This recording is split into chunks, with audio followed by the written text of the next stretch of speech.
Open हुन्छ। अब जस्तै ओपन भयो।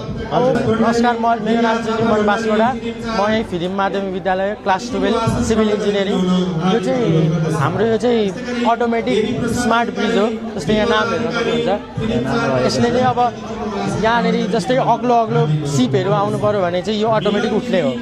जस्तै अब अहिले यहाँ ग्रिन छ भनेपछि ट्राफिकहरू नर्मल छ। अब जस्तै यहाँ बोटले यहाँनिर बोटमा यहाँ सेन्सर आएको हुन्छ। अहिले लाइटको प्रब्लमले गर्दा हामीले तल राखेको छौँ। जस्तै अब यो हात लगाएर यहाँ डिटेक्ट भयो। अब डिटेक्ट भएपछि यो गेट क्लोज हुन्छ, रेड लाइट छ। अब यो ओपन हुन्छ। अब जस्तै ओपन भयो। अब ओपन भएपछि हामीले यहाँबाट यो बोट लान मिल्यो। अब जस्तै यहाँ एउटा सेन्सर राखिएको छ। जस्तै अब यो बोट यहाँ पुग्दा चाहिँ यो सेन्सरले थाहा पाउँछ। जस्तै अब यहाँ पुग्दाखेरि यो सेन्सरले थाहा पायो। अब तल गयो। अब तल गएपछि यो फेरि ट्राफिक फेरि नर्मल भयो, ग्रिन लाइट बल्यो। जस्तै अब अहिले नर्मल कन्डिसनमा आयो। थ्याङ्क यू, धन्यवाद तपाईँलाई यस्तो दामी इन्भेसनको लागि।